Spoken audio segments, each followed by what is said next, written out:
लश्कर भी तुम्हारा है, सरदार भी तुम्हारा है, झूठ को सच लिख दो, अखबार भी तुम्हारा है। खूने मजलूम ज्यादा नहीं बहने वाला, ये जुल्म का दौर बहुत दिन नहीं रहने वाला। इन अंधेरों को चीर कर नूर आएगा, तुम फिरौन हो तो मूसा भी जरूर आएगा। रिगार्ड्स, मूसा अजहर।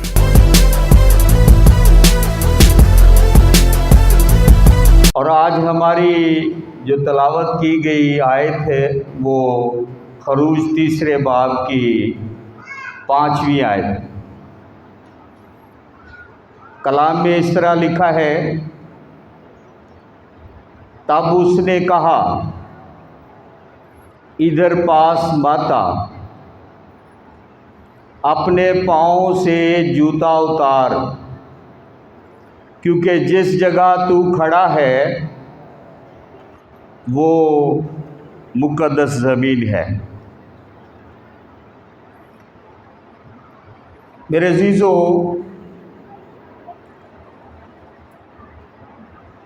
आज का हमारा जो मज़मून है वो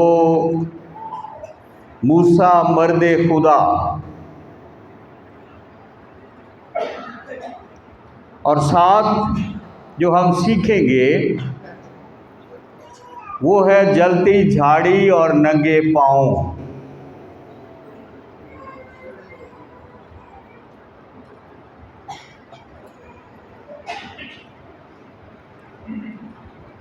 आप सब साधु सुंदर सिंह के नाम से वाकिफ होंगे। वो हमेशा नंगे पांव फिरता था। आप इसे अकीदत भी कह सकते हैं, पर एक हकीकत जो साधु सुंदर सिंह के हवाले से किताबें लिखी गई कि वो चाहे नंगे पांव फिरते थे मगर उनके पांव पर कभी मट्टी नहीं जमी होती थी और उनके नंगे पाँव की जो गूंज है वो पूरे बड़े सगीर में, पाक व हिंद में, या हम ऐसे कह सकते हैं कि पूरा हिंदुस्तान जो है उस वक्त का थर्रा उठा था और लोग हजारों की तादाद में उस साधु के वसीले से उन्होंने खुदावंद यीशु मसीह को अपना शख्सी निजात दहिंदा कबूल किया। ना सिर्फ उस वक़्त बल्कि आज भी साधु सुंदर सिंह के पैगामात जो हैं वो लोगों को बेदार करते हैं और इस मर्द खुदा की याद हमेशा रहेगी। इसी तरह बनी इस्राएल कौम में एक दूसरे मर्द खुदा का जिक्र है जिसे खुदा ने अपनी जूती उतारने का हुक्म दिया। और इस मर्द खुदा की ज़िंदगी को जब हम देखें तो 120 साल की उम्र और इसकी ज़िंदगी 40-40 बरस के अदवार में गुजरती है।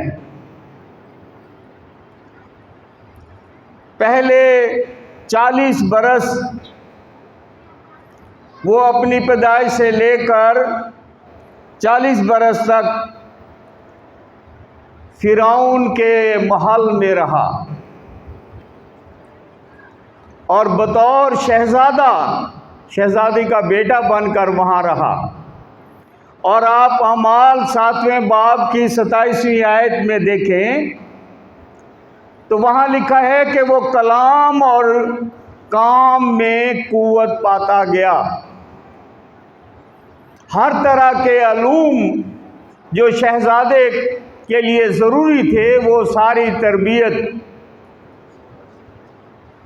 मिस्र के फिरौन के महल में उसे दी गई। मगर एक हादसे पर उसे वहाँ से भागना पड़ा, वो मुल्क छोड़ना पड़ा, और उसका दूसरा दौर मिदियान के इलाके में उसकी मंजिल होती है। और मुल्क के मदियान का काहिन जिसका नाम यत्रू था, उसकी भेड़ें चराने लगा और उसकी बेटी सफूरा जो है वो उससे ब्याह दी गई। और 40 बरस तक अपने खुसर की खिदमत करता और भेड़ें चराता रहा।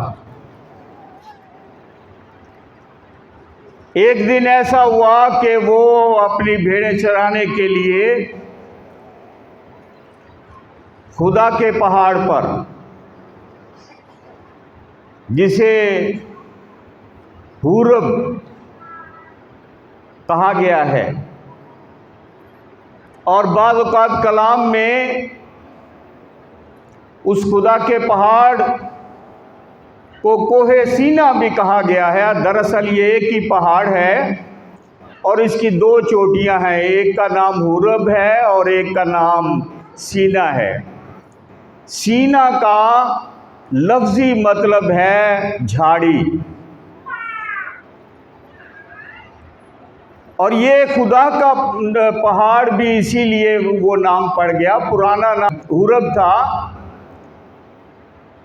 उसकी बुनियादी वजह यह थी कि खुदा मूसा को वहाँ मिला, और जब उसे ये अजीब नज़ारा नज़र आया कि झाड़ी को आग लगी हुई है मगर झाड़ी भस्म नहीं हो रही,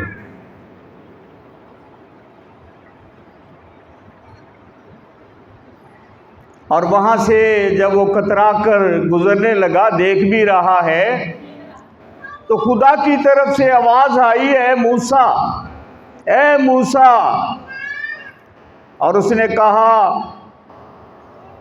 ए खुदा मैं हाजिर हूँ।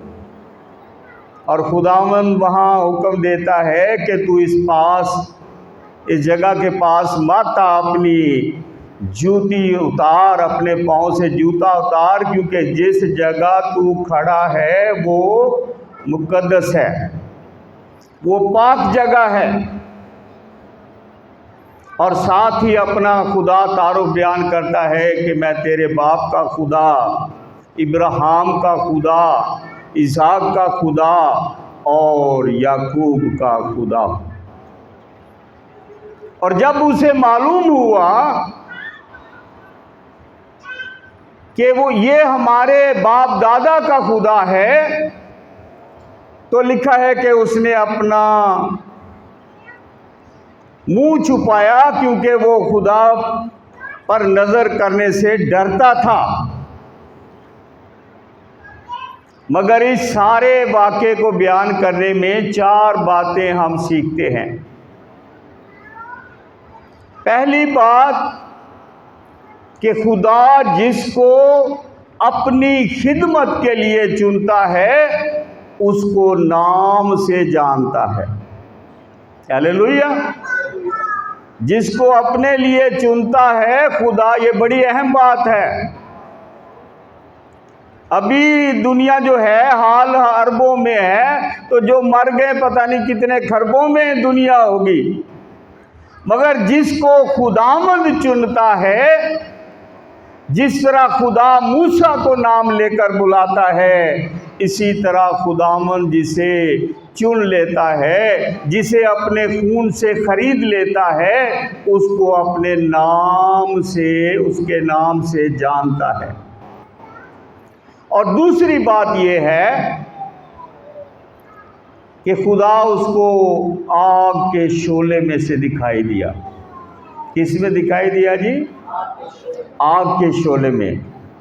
और तीसरी बात जो हम इस वाक़े में सीखते हैं कि मूसा खुदा पर नज़र करने से घबराया और उसने अपना मुंह छुपाया, और खुदा उसे कहता है कि अपने पाँव से जूता उतार दे। पहली बात, खुदावन जब अपने बंदों को नाम से जानता है, चाहे वो यशाया नबी हो, यिर्मयाह नबी हो, दाऊद हो, पौलुस हो, सब ने पौलुस को देखते हैं, साउल है साउल तू मुझे क्यों सताता है, क्योंकि खुदा उससे के नाम से उसको चुनना चाहता। उसके बाद वो खुदा का इतना बड़ा खादम हो गया कि गैर कौमों का रसूल कहलाया। मेरे अजीजों, यहाँ पर जो बुनियादी बात हमारे सीखने के लिए है, मूसा से कहा गया कि अपने जूती पाँव से जूती उतार, क्योंकि जिस जगह तू खड़ा है वो क्या है, मुकद्दस है, पाक है। अपनी पाँव से, इसीलिए हम पहली बात जो आम हमारे प्रैक्टिकल में होता है कि जब भी हम खुदा के घर की ताज़ीम करते हैं और इज़्ज़त करते हैं तो हम जूती बाहर उतार कर आते हैं। असल में खुदा के घर में जब आते हैं तो ये एक अमली इजहार होता है कि हम उसकी ताज़ीम करते हैं। और कोशिश किया करें अपने बच्चों को भी, चाहे उनके नए जूते कोई नहीं उठा के लेके जाता, अगर उठा के ले भी जाएगा खुदा के नाम पर, खुदा आपको और ज़्यादा बरकत देगा। तो अपने बच्चों को अभी से अगर सिखाएंगे तो ये जूझू बड़े होते जाएंगे, इनको खुदा के घर की ताज़ीम का पता चलेगा। अपने बच्चों को भी बाहर जूती उतारना सिखाएं, ख़ास तौर पर मेरी भाई बहनें जो बैठे, जिनके बच्चे अभी छोटे छोटे हैं। पाँव से जूती उतारना या पाँव नंगे किए जाना का मकसद क्या है कि खुदा की फर्मा बरदारी करना, खुदा की इज्जत और ताज़ीम करना।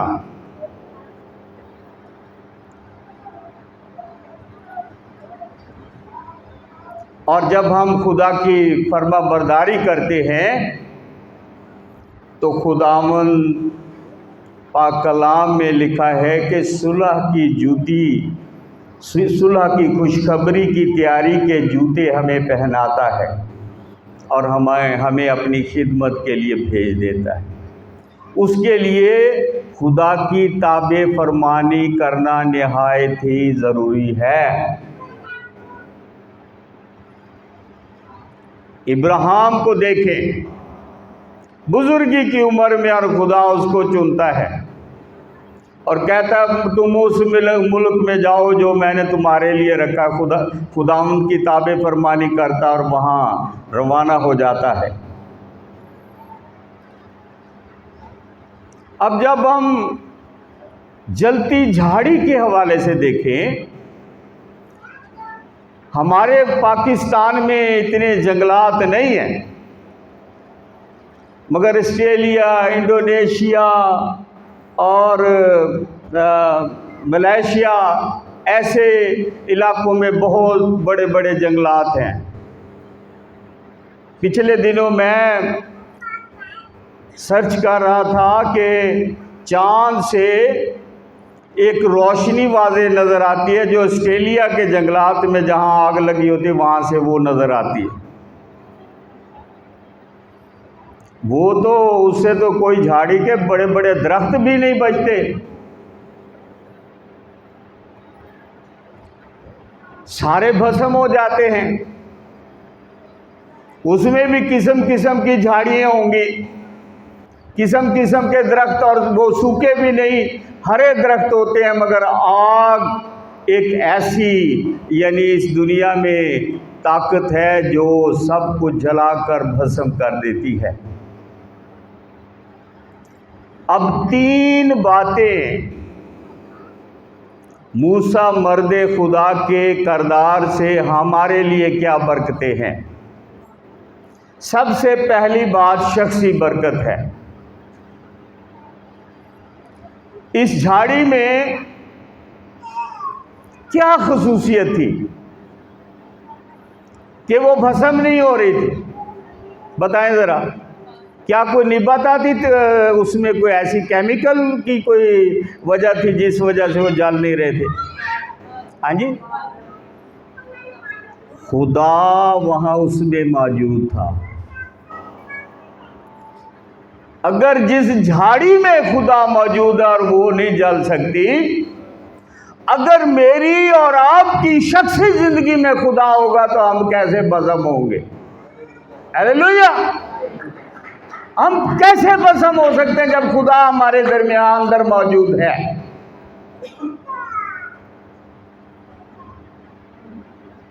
मेरे अजीजों,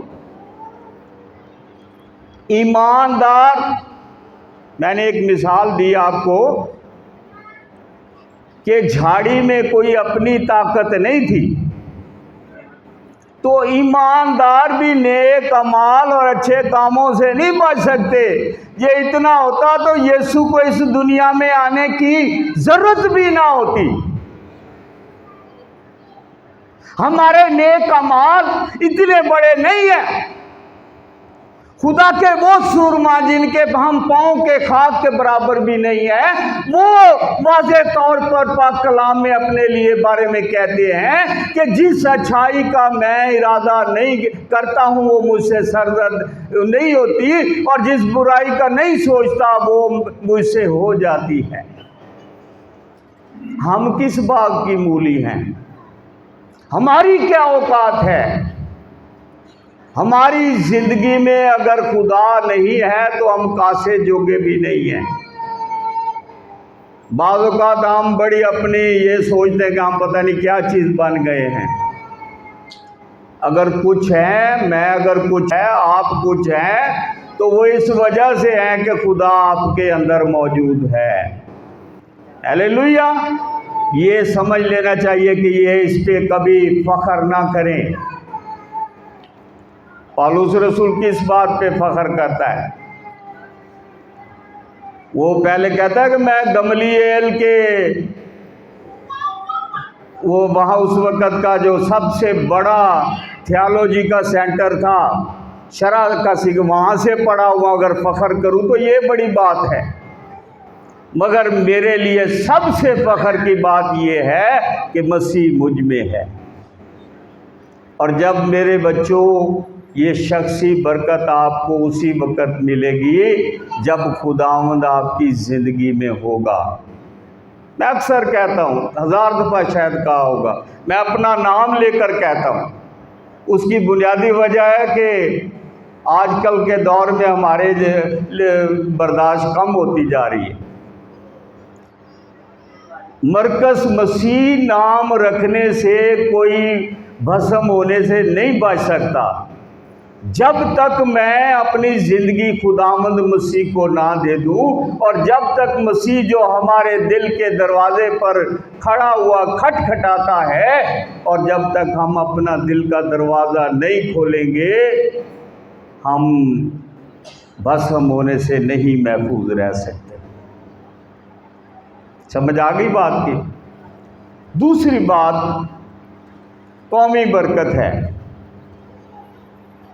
एक हवाला कोई पढ़े पैदाइश, और ये सैकड़ों साल पहले इब्राहिम की औलाद के लिए ये मिनुअन कहा गया। ये पहले खुदा इब्राहिम से कह रहा है, 15 बाब 13वीं आयत से 15वीं, 400 बरस तक तेरी औलाद गुलामी में रहेगी, मगर मैं उनको ख़त्म होने नहीं दूंगा।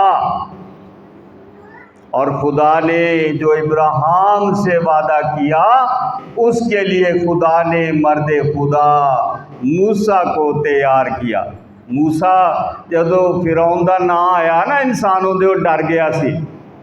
मतलब मैं तो बोल नहीं सकता, क्योंकि बचपन में उसने जलता हुआ कोला अपने ज़ुबान पर डाल दिया था। मैं तो तोतला हूँ। खुदा ने कहा तेरी जुबान हारून बनेगा, मैं तेरे साथ हूंगा। और कौमी बरकत ये थी, जब खुदा का बंदा मुल्क मिस्र में जाता है तो फिरौन क्या, वहाँ के मिस्री लोग भी जब खुदा के कुदरत को और खुदा के कमालात को देखते हैं तो वो थर थर कांपते हैं। जाओ साड़ी जान छड़ो। जिसके साथ खुदा होता है, जिस कौम में खुदा मौजूद होता है, उससे मेरे बच्चों फिरौन भी डरता है। जिसको उस वक़्त के लोग नाम लेने से उनको मारा जाता है, जब वो खुदा कहना ज़रूरी है। उनको खुदा कहते थे, मगर खुदा का बंदा मर्दे खुदा मूसा जब गया तो वो डरने लगा। हर दफ़ा डरता, फिर दूसरी मुसीबत आती, फिर डरता, फिर कहता, फिर दिल सख्त हो जाता। और आखिरी दफ़ा ना सिर्फ वो उसने बनी इसराइल, इधर मेरी तरफ देखे, बच्चों को ना देखे, कलाम सुने। खुदा ने जब आखिरी दफ़ा फिरौन को किया तो ना सिर्फ उसको बनी इसराइल कौम को यर्दन से पार किया मौज़ाना तरीके से, बल्कि उस सारी उसकी शान और शौकत से बमाए उसको गर्क कर दिया। वो सारे डूब कर मर गए। तो मेरे बच्चों, बाज़ औक़ात मुश्किल परेशानी हम पर आती है। अगर हमारा ईमान खुदावंद यीशु मसीह पर है तो फिर हमें डरने की ज़रूरत नहीं है। वो कौमों को बचाता है। जो कौमें बड़ी बड़ी हिस्ट्री में कौमें हैं जिनका बड़ा राज रहा, मगर उनमें खुदा नहीं था तो वो ख़त्म हो गई। और तीसरी बात, हमारी कलीसिया के हवाले से बरकत क्या मिलती है। मसीह ने कहा, जहां 2 या 3 मेरे नाम से जमा होंगे मैं उनके दरमियान हूँगा। कलाम मुजस्सम हुआ और वो हमारे दरमियान रहा, और खुदा पाक रूह की सूरत में वो हमारी जिंदगियों में हमारी हिदायत और रहनुमाई करता है। मेरे अजीज़ों, अक्सर जब हम पाकिस्तान की बात करते हैं, जो टीवी में भी जो लोग हमारे साथ इज़हारे हमदर्दी करते हैं, या हमारे लोग फिर हिस्ट्री तो दोहराते हैं, फलां जगह शांति नगर इधर उधर ये वाक़यात हुए। तो एक कोई मौलाना थे, मुझे अभी नाम याद नहीं, वो कहते ये आखिरी वाक़या होना चाहिए, बार बार नहीं होना चाहिए। मैं आपको और पीछे ले जाता हूँ। ये कोई आज की बात नहीं है, इसलिए हमें घबराने की ज़रूरत नहीं है। इब्तदाई कलीसिया में अभी मसीहियत का आगाज़ ही हुआ था। पहला शहीद मुकद्दस स्तिफनस, जिसको पत्थरों से संसार किया गया, उसके बाद यीशु मसीह के 12 शागिर्द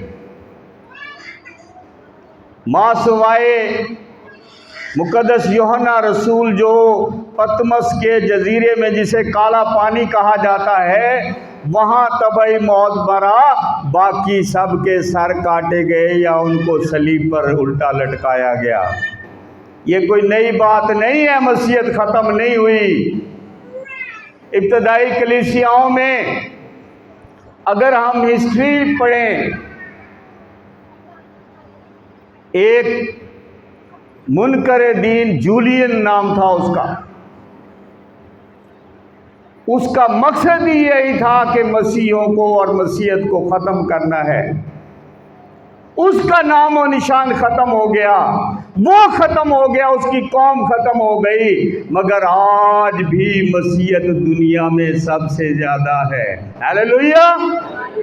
जब खुदा कलीसिया में होता है, जब खुदा हमारे साथ होता है, जिसका नाम मुनज्जी रखेंगे, जिसका तर्जुमा है खुदा हमारे, अगर वो झाड़ी को बचा देता, नाम ही बचाता, तो झाड़ी का क्या जाना था। हम तो रोज़ अब सर्दियों में फिक्र कर रहे हैं। कल हम सोच रहे, हमारे हमसाए वो आवाज़ आ रही थी, लकड़ियों की टक टक वो जमा कर रहे थे, तो आपकी बुआ जी भी कहने लगी ये जमा करे तुम भी कितों ये इस मौसम में कर लो, सर्दियाँ तो बहुत महंगी हो जाती लकड़ी। झाड़ियों की किसी कदर नहीं होती, मगर जी उस झाड़ी में अगर खुदा आ जाए तो वो कदर वाली हो जाती, वो जलने से बच जाती है। और इंसान तो अशरफुल मखलूक़ात है, और मसीह तो यीशु के खून से ख़रीदे हुए हैं, जिन पर खुदावंद यीशु मसीह की मोहर हुई है, जो तस्दीक शुदा हैं, जो जिनकी जस्टिफिकेशन हो गई है, तो वो कैसे तबाह हो सकते हैं, वो कैसे बर्बाद हो सकते हैं। मेरे अजीज़ों, खुदावंद चाहे झाड़ी में मौजूद हो, चाहे हमारी शख्सी ज़िंदगी में मौजूद हो, हमारी कौमी ज़िंदगी में मौजूद हो, कलीसियाई ज़िंदगी में मौजूद हो, उसका बायस ये होता है कि हम भस्म होने से बच जाते हैं। ये है बुनियादी जो बात समझाने की, ये है बुनियादी नुक्ता। अगर मेरी या इज्तिमाई कौमी या मसीही ज़िंदगी में मसीह उठ जाए, तो फिर उसका अंजाम रोना और दांतों का। मसीह ने फरमाया कि मैं इसलिए आया कि वो ज़िंदगी पाएँ और कसरत की ज़िंदगी पाएँ। और जब खुदा का बंदा, यानी उस नंगे पाँव का तजर्बा देखें जहाँ यीशु कहता है ना, अपनी जूती उतार। एक तो ये अक्सर हम जोर दे देते हैं चर्च जूती ला के आना है। इसको मैं ये नहीं कहता कि मैं भी इसका बड़ा सख्त पाबंद हूँ, मगर असल बात जो है वो समझने वाली हम नहीं समझना चाहते। वो ये है कि अपने पैरों तो अपनी पुरानी जिंदगी ला दे, अपनिया पुरानिया आदतों को ख़त्म कर दे।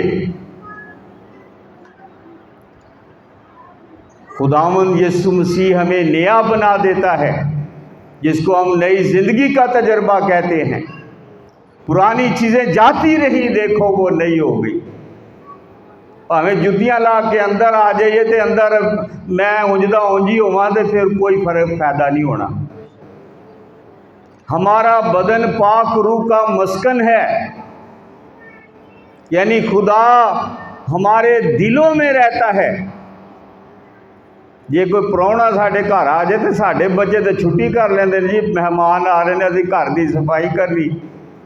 और जे बादशाहों का बादशाह, शहनशाहों का शहनशाह, दुनिया का खालिक और मालिक हमारी ज़िंदगी में आना चाहे और हमारे दिल साफ ना हो, तो क्या वो उसमें रहेगा? हाँ, ऊँची बोलो ज़रा। हाँ, शाबाश। अपने दिलों को साफ करना निहायत ज़रूरी है। जूती उतारने का मकसद ये है, पुरानी ज़िंदगी को छोड़ना है और नई ज़िंदगी जो हमेशा की ज़िंदगी है उसमें दाखिल होना है। और मेरे अजीज़ों, जब ऐसा करेंगे, जब खुदा ने मूसा को ने कहा था ना अपनी जुती ला, तो वह तजर्बा यह सी कि फरौन भी वो नां तो डरते सन ते सारे मिसरी वो नां तो डरन लग पे। एक किहड़ी भला असी जादू नाल साबणा ने इसे सोटी सिटदा सारे सप्पां नूं खा जाता। सारे डरते थे कि ये तो हमारे से भी कोई बड़ा ताकतवर है। हाँ जी,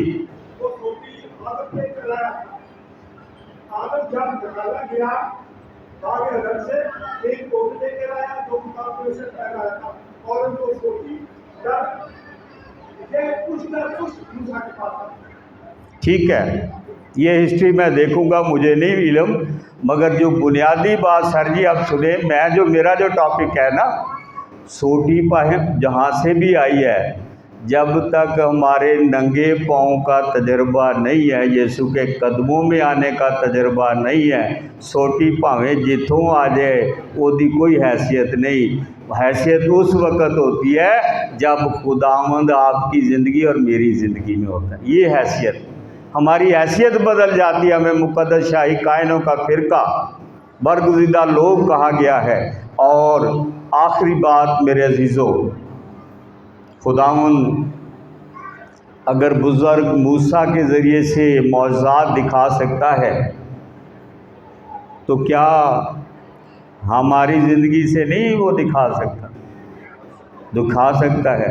शर्त क्या है? 2 बातें हैं, फर्मा बरदारी, हलीमी और साबत कदमी से चलना। अगर आप चाहते हैं ना खुदा आपकी ज़िंदगी में कोई मौज़ा दिखाए, 3 बातों पर अमल करें, फर्मा बरदारी, हलीमी और साबत कदमी, ईमान में कायम रहना। तो जब आप ऐसे करेंगे तो ऐसे तजर्बे करने वाले की ज़िंदगी में उसकी ज़िंदगी का मकसद ये होना चाहिए और वो लोग अमर हो जाते, हमेशा की ज़िंदगी पाते हैं। खुदावंद यीशु मसीह को अपनी ज़िंदगी में आने दें, अपने दिलों को साफ़ करें, अपनी जूतियों को उतारें। ये अच्छी बात है चर्च में उतार कर आते, मगर उससे बुरी बात यह अगर चर्च में हम जूतियाँ उतार के आते, दिल हमारे उसी तरह है, तो उसका कोई फ़ायदा नहीं। तो अपने आप को थोड़ी देर के लिए हम हर एक अपने लिए, दूसरे के लिए कोई ना सोचे, मैं अपने लिए सोचूं, आप अपने लिए सोचें। कहीं हमने अभी तक जूती उतारी है कि नहीं? यीशु कहता तू अपनी जूती ला, फिर तेनू वड्डा काम देंगा, फिर तेनू अपने जलाल लिए इस्तेमाल करांगा। अगर हमारी ज़िंदगी में कोई कमी कमज़ोरी है तो उसको दूर करें, यीशु के सामने अपने गुनाहों का इकरार करें, अपने गुनाहों से तौबा करें। तो कलाम में लिखा है कि यीशु का खून हमें सारी नाराज़गी से पाक करने में सच्चा और आदल है। खुदा मुझे और आप सबको ऐसा करने की तौफीक बख्शे। आमीन।